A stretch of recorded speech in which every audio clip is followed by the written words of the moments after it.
This is a 20-minute story. It contains no useful information. It's just a long story from my childhood about how my dad used to beat my brother and me in order to foster teamwork and friendship. Before we get to how my dad tried to build a sense of brotherhood through beatings, there's some background that we must establish. Now, when I say this is a story from my childhood, I'm going pretty far back to when I was 8 years old. My younger brother, who for this story I'm going to call Fred, is 2 years younger than I am, and we used to fight. We used to have the best fights. Now, when I say that, I don't mean that we bickered a lot. I don't mean that we argued. We usually didn't have that many arguments. We really didn't have serious problems with sharing or taking turns. When it came to that stuff, we were fine. When I say that we used to fight, I mean that we would physically attack each other in order to mimic martial arts scenes that we saw in movies. We were growing up in the 90s, and there were a number of excellent martial arts movies for kids. Teenage Mutant Ninja Turtles, the first one, live action, 1990, fun movie. The first Ninja Turtles movie holds up. I still recommend it. That was one of our earlier inspirations. I wanted to be Donatello, and Fred wanted to be all the other ones combined, and I said, fine, that's cool. And we'd go out into the backyard and find some suitable sized sticks to be our weapons, and we would, I want to say that in our minds, we were reenacting the scenes from the movies. We had all the dialogue memorized, and we would recite the dialogue, but effectively, we were just hitting each other with sticks. At the same time, I feel like Fred and I had a decent grasp on reality. We learned early that hitting hurts, which is actually, I think that's a pretty important lesson for kids. Some kids don't really get that for a while. Fred and I were fairly careful, though. We mimicked the hits from the movies, but we never struck each other with intent to cause pain. We like to reenact jumps and falls, so we loved jumping off the couch, but we didn't jump off anything higher than that. We didn't try to push the extremes of what we were doing. When I said that we hit each other with sticks, those were the only weapons we ever used. I don't think it ever got really dangerous until we tried to reenact a scene from Teenage Mutant Ninja Turtles 2, The Secret of the Ooze. And it was the perfect day for a fight. We were both home from school. My mom was taking a nap, and when she napped, she slept pretty hard. And my dad said that he was going to the store, and he would be back in about an hour. That gave us an hour to ourselves, an hour to fight. A perfect amount of time. In that movie, Teenage Mutant Ninja Turtles 2, in the ending fight, the Shredder, who is that's the name of the bad guy, he gets exposed to this ooze that causes him to grow into a monster version of himself. He becomes the Super Shredder, and he is basically scary strong, and the Turtles can't even fight him. So they have to just escape. And for my fight with Freddy, I chose to take the role of the Super Shredder. So what I had done was, I had gone into our room, and I had gotten all of the pillows. I stuffed a pillow into my shirt to cover up my torso, and then I shoved both my hands into more pillows, one for each arm, so that I could have pillows for arms, basically. And with my new pillow muscles, I proceeded to chase my little brother Fred all over the house. It started as a game of tag. I would roar, Fred would scream and laugh and run away, and it was great. Until Fred threw something at me. Fred was running away from me, and as he ran, he picked up this Power Ranger action figure that was lying on the floor, and he threw it at me. The action figure hit me right in the stomach, which was protected by the pillow, so I didn't feel it. It was at that moment that we realized that the pillows I was wearing worked as protective padding. And when children discover their first protective gear, I promise you that most of them will get curious about testing it. Fred even stopped for a moment after he threw it at me to see if I was okay, which is very nice. It was that kind of moment where he wasn't quite sure of what he had done. He just paused in his tracks, looking at me to see if he had hurt me by throwing the action figure. Well, the Power Ranger that hit me in the stomach didn't hurt me at all. I watched it bounce to the floor, I laughed, and then I proceeded to continue chasing Fred all over the house, knowing that my pillow muscles were now not just for show. When Fred saw that I was okay, he laughed, he screamed, he ran, and as he ran, he simultaneously looked for more things to throw at me. There were plenty of things available for Fred to throw.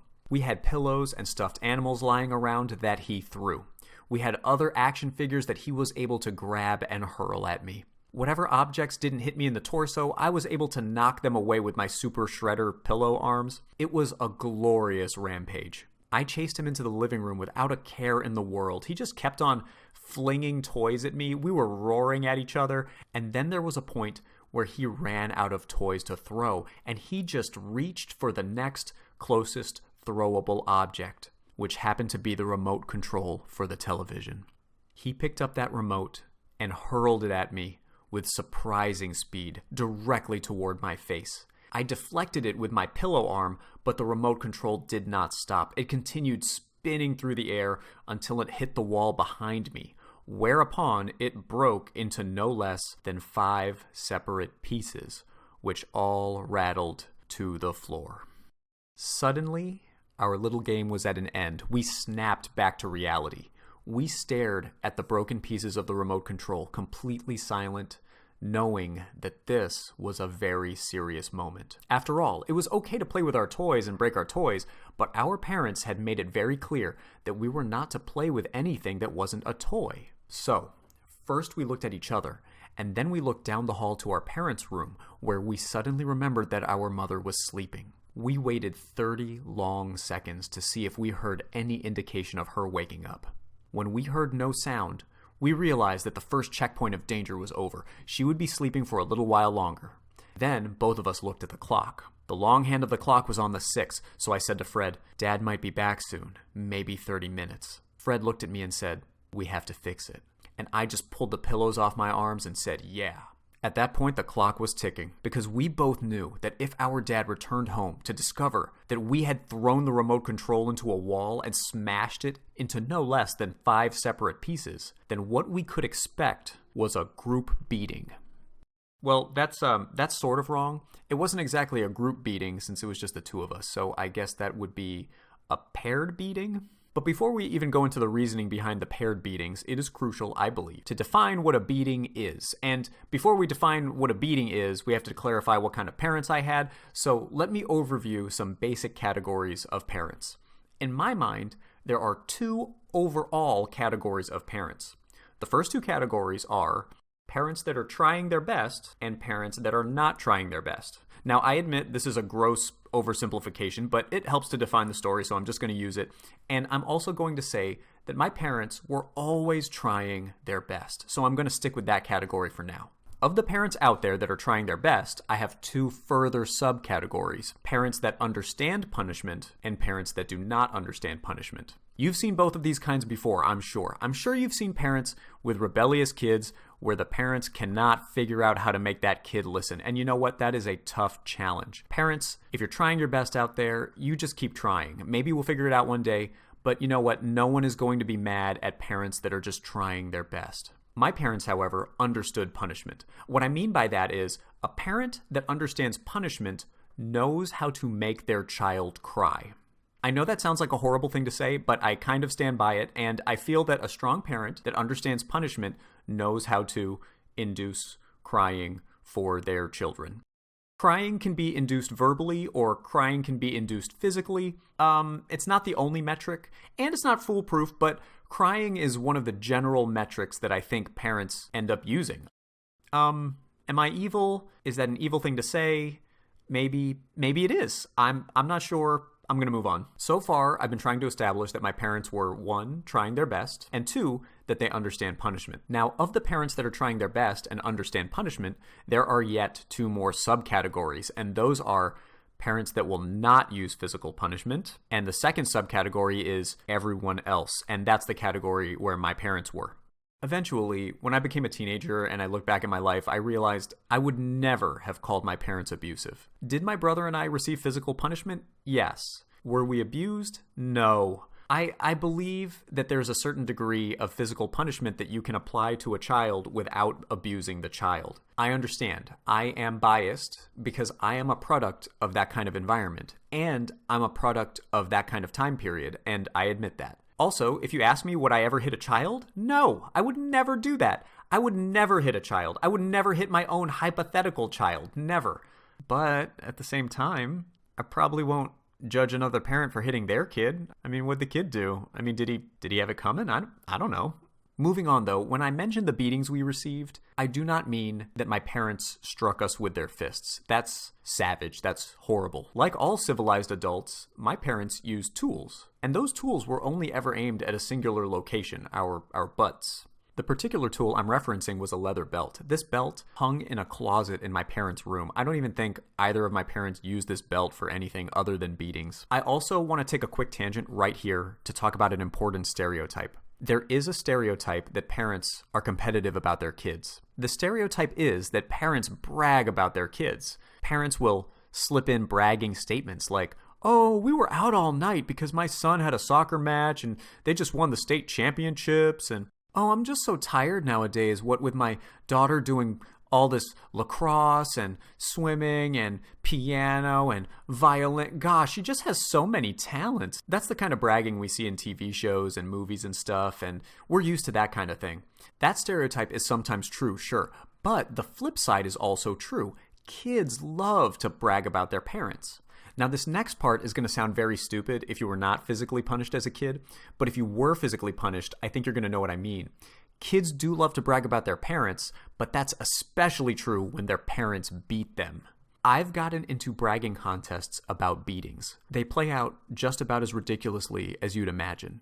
"Oh yeah, well my mom used to beat me all night. Oh yeah, well my mom beats me all day and all night. Oh yeah, well my grandma used to hit me with a stick. Oh. Well, for Freddie and me, our spankings or whoopings or beatings or whatever you want to call them, they weren't special because of their severity. They were special because we always received them together. My parents tolerated our play fighting until one of us got hurt. If either one of us got hurt in such a way that someone cried, both of us would receive a beating. The lesson there was that we were supposed to look out for each other, and if one of us got hurt, then both of us would eventually be hurt. And this worked. This could not stop us from fighting altogether, so strong was our love for the Ninja Turtles. But we got pretty good at play fighting without actually hurting each other. We also learned that neither of us would be able to tattletale on the other one just to get them in trouble. In our house, there were no winners whenever the parents got involved, so we tried our best to resolve our arguments without our parents. We never told on each other. Whenever we were in trouble, for better or for worse, we had to face it together. And that day, when I was 8 and Fred was 6, we had to rebuild a remote control together.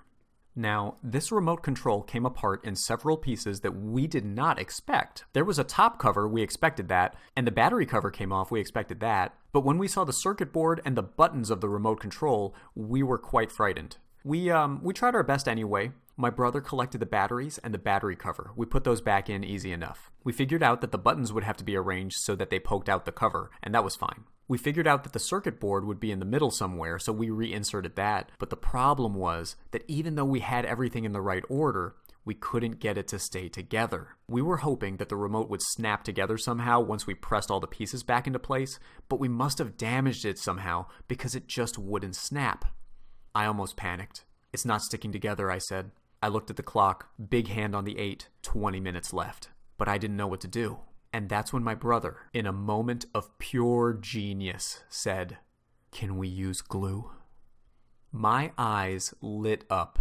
To me, it was as if the heavens had parted and a ray of shining hope had arrived from the clouds and illuminated my brother. In that moment, I was so thankful for his existence. I would have never had that kind of ingenuity, but he was here. His idea would save us.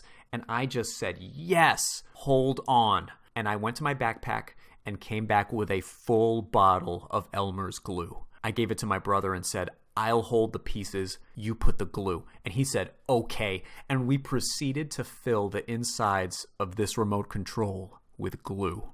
Every single visible spot that looked like it could use glue had glue applied by my amazing brother. And when the insides of the remote were doused in glue, I smashed all the pieces together and held them tightly. My hopes were broken yet again, though, when the glue started to leak out the sides of the remote, and all I could say was, "Oh no." But my little brother saved us again. He ran into the bathroom. He came back with some toilet paper, and he wiped the sides of the remote control clean. It looked good as new. Then, to make sure the pieces of the remote control stayed together while the glue dried, I shoved that remote controller between the cushions of our couch. I was so proud of myself. My brother wasn't the only smart one in this family. We did it. We worked as a team. And then, just then, My mom walked in. My brother and I turned to our mom, and she looked at us. She looked around and saw all the toys and pillows all over the floor and said, "You boys better put your toys away before Dad gets home. Get started." And we both said, "Okay," and we started cleaning. That was a joyous moment. Perfect teamwork, perfect success. Everything was perfect until dinner was over. My dad called us into the living room and had us sit on the couch. He stood in front of us and said, "Technical, Freddie, I know you guys were playing earlier. Did you break anything?" And I just went for it. You ever have that moment where you just go for the lie, you just commit, and I said, "Nope."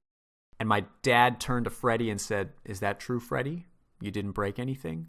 And he just jumped on board with me and said, "No, Dad, nothing broke." My love for my brother went through the roof. We hadn't even thought to plan out our stories or anything like that. So the fact that we were on the same page felt awesome. We were a real pair, a real team.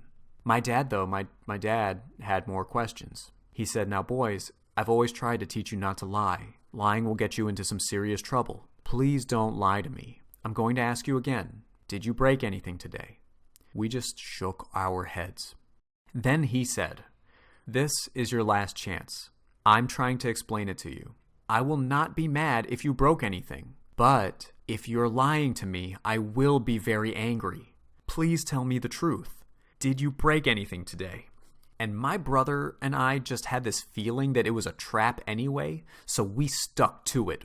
I said, "Nope, nothing broke." And then my dad reached over toward the bookshelf and pulled out the remote control, and he said, "Boys, I know you broke the remote control." At that point, my brother knew we were busted, and he gave in and asked, "How did you know?" And my dad simply popped open the battery cover and showed us that it was filled with still wet Elmer's glue. Still wet because we had put so much, just the raw amount of Elmer's glue we had shoved in there. "Yeah," I eventually said, "Yeah, we broke it. We tried to fix it." My dad knelt down next to us and said, "Now, Technical, Freddie, listen to me very carefully. I love you both very much. And I'm glad that you eventually told me the truth. I am not mad about this remote control. It's just a thing, and things can always be replaced. But I am very mad that you both lied to me. I asked you 3 times to tell me the truth. I gave you chances, but you lied to me. Do you understand that you lied?" We nodded. Then he said, "It is very important that you learn not to lie, especially to your family. Lying is wrong. And lying just to get out of trouble is selfish. You should always do the right thing, and lying to get out of trouble is not right. I know you would not want me to lie to you, so you have to stop lying to me. Do you understand?" We nodded. "Yes, Dad." "Are you sorry?" "Yes, Dad." And then he said something that cut us to the core. He said, "In life, there are good guys and there are bad guys. When you lie, you are a bad guy, and I don't want you to be that. You are supposed to be the good guys, and good guys don't lie." And suddenly, we were crying. And that's what I meant when I said that our parents understood punishment. He never had to hit us to make us cry. He put our actions into terms that we understood, even as kids, because they were important to us. Even though I would pretend to be the shredder when we played, I never wanted to be the bad guy for real. And I felt shame. And I said, "We're sorry, Dad. We'll try to be good." He said, "I love you both very much." And he gave us a big hug. And he said, "Now both of you go to your room, think about what you've done, and get ready because I'm about to beat both of your asses."